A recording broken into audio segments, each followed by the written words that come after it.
Hello everyone. I just want to share a couple of minis that I made while I was away recently. Before I went away I had a relative who was in hospital, and there's a Starbucks at the hospital, so there were many coffee sleeves that came home with me, and I took those away with me and came up with some ideas of how to make minis out of them. I had watched a few YouTube videos and thought I'd like to try it. This is the first one that I made, and yeah, as you can see, it's actually sideways. The sleeves in the pockets are this way. I made a little insert to go inside so that I could hold a tag on either side of the pages, and because of the insert that I made in the middle here, it meant that there was also a pocket in there, so I was able to use the Cathy Order hidden hinge to hinge them on and make the binder to go in there. I used Jenny Boland's 4x4 paper, which ended up being perfect because the widest I could fit into the coffee sleeve was a 4-inch piece of paper. So I'm just going to show you how I made this sleeve. This one, as you can see, is this side of the coffee sleeve, and I just painted it black before I put the paper on, whereas this one is inside out. It's got the corrugated on the outside. I actually used my heat gun to try and heat the glue that was in there so that it was easier to take apart, and once I did that, then I had the corrugated side and I used a heat gun to glue it back together. One thing I will say about the coffee sleeves is that they are perforated on the edges, so I'm not confident about how long these may last, just because with use in and out and looking at them. So I came up with the idea that if I was to put some duct tape on the inside, nobody would see it, and it would actually lend some strength, so it would make them stronger. Just a simple solution. I just want to glue this together. I'm not sure if my hot glue gun is heated up yet. I'll just see. Yes, it is.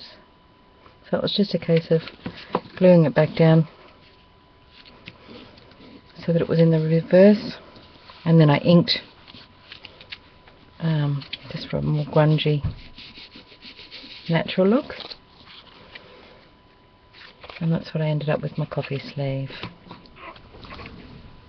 Now, the paper I used in this book was Tim Holtz Crowded Attic, and I used the palette page. And I made Baroque tags to go inside, just easy swing tags, keeping it simple. And the other side of the screw brads, I really liked those,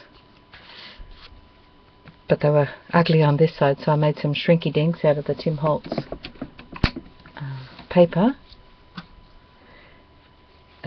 shrink paper out of his magnetic dies, and added those on there as well. So I had flowers and butterflies. I was just really having fun with some shrinky dinks. Coloured them to match. The flowers that I added kind of matched whatever the paint palette told me to do. I haven't added any photos or anything in here yet, but I mostly just kept a stamping and inking to decorate it. I probably will add a little bit more. We'll see how I go. But I just wanted to quickly show you the insert that I made. It was a 12-inch piece, 4 inches wide, and I scored it at 2.5, and that was this flap here, the 2.5-inch flap. That's why I made it 2.5, just because it would cover up the seam. I've thought of lots of other ways to do it now, but I just wanted to share this idea, and then I scored it at, let's see, it was 2.5, and then 4.5, and then another 4.5. So 2.5, 7, and another 4.5 will be 11.5, and it just left a 1/2 inch on the end here, this flap here. Once I had scored those, I inserted it into the bottom of the coffee sleeve with a little bit of a wriggle and a jiggle. I glued this flap down so that it gave me that flap at the back of these pages, And this flap I actually glued on the inside of the coffee sleeve along that edge there, so that it sat in there like that, and then you could decorate it. You had your pockets and your pockets, but the other thing was that you have your pocket here, so you could put it on the hinge, or you could maybe cut a slit in the top here and have tags. I've actually thought about you could have actually glued that down if you wanted to, and you could have used an on the edge die and made that decorative. Certainly could have made it longer. I have another one here that I've since thought of, and insert it in. It's the 12-inch piece of paper by 4 inches once again. It's just I've only scored 1/4 of an inch on the bottom, so it actually makes it. And I was going to tuck them both inside, and you could just use paper to cover up the seam and decorate it that way,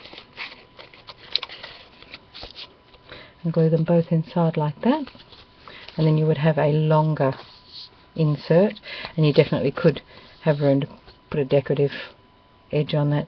You could join 2 pieces and make it longer again if you really wanted to, if you wanted your page to go a nice long page.